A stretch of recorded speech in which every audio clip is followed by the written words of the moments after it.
Daddy catches a child sex predator sexually molesting his screaming 5-year-old little girl, and he punches the guy to death. The man who hears his daughter screams races to save her. The case goes to a grand jury for homicide charges. Murder? The only thing this guy deserves is an award, a medal for Father of the Year.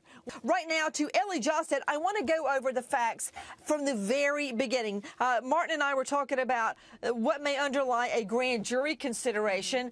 This father actually has a case that goes to the grand jury for felony charges when he catches the molester raping his 5-year-old daughter. Ellie, what are the rest of the facts? Right, Nancy. Well, what was going on here is that this is on the grandfather, the little girl, the 5-year-old girl's grandfather's ranch. They keep horses there. They keep chickens there. Allegedly, the little girl and her brother go off to feed the chickens. The rest of the adults are in another part of the ranch. Then a witness says, and there's conflicting reports about exactly what happened at this point, but a witness says that somehow this alleged attacker, Flores, separated the girl from her brother, forcibly carried her into some wooded area, some brush there on the farm. That's when this witness ran, got the father, said something's going on. Yeah. Ellie, can you just please call it like it is? It's clearly the little boy.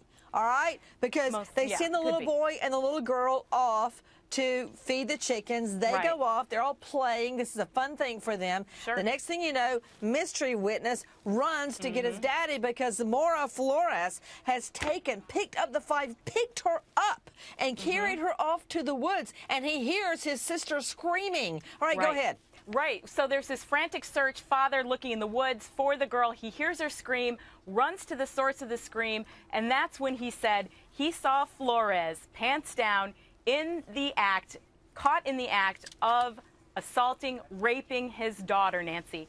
And that's when he says he pulled Flores off his daughter, struck him several times, and from that point we know Flores died almost right away. A grandfather who says he jumped the fence, also running to save the little girl, says that when he got there at the scene, Flores may have been dead already. That's how quickly this all happened.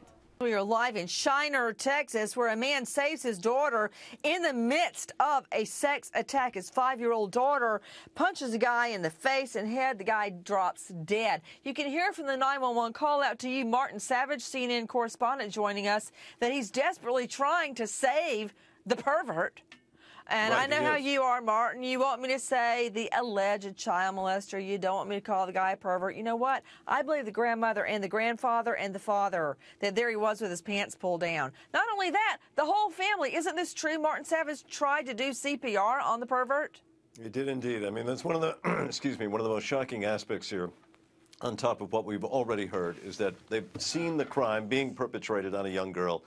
And then what do? They turn around and try to be the lifesavers on the same man who they've watched carry out this horrific act. And that is a remarkable statement about the family. And then, of course, you've already heard the 911 call and the great sense of extreme remorse the father is under as he desperately tries to seek help for this same person.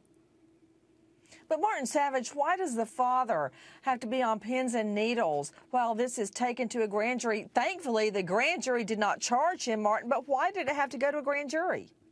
You know, that question was asked. I asked it of the DA. She said this was part of the process that was necessary to go through, but it doesn't make sense.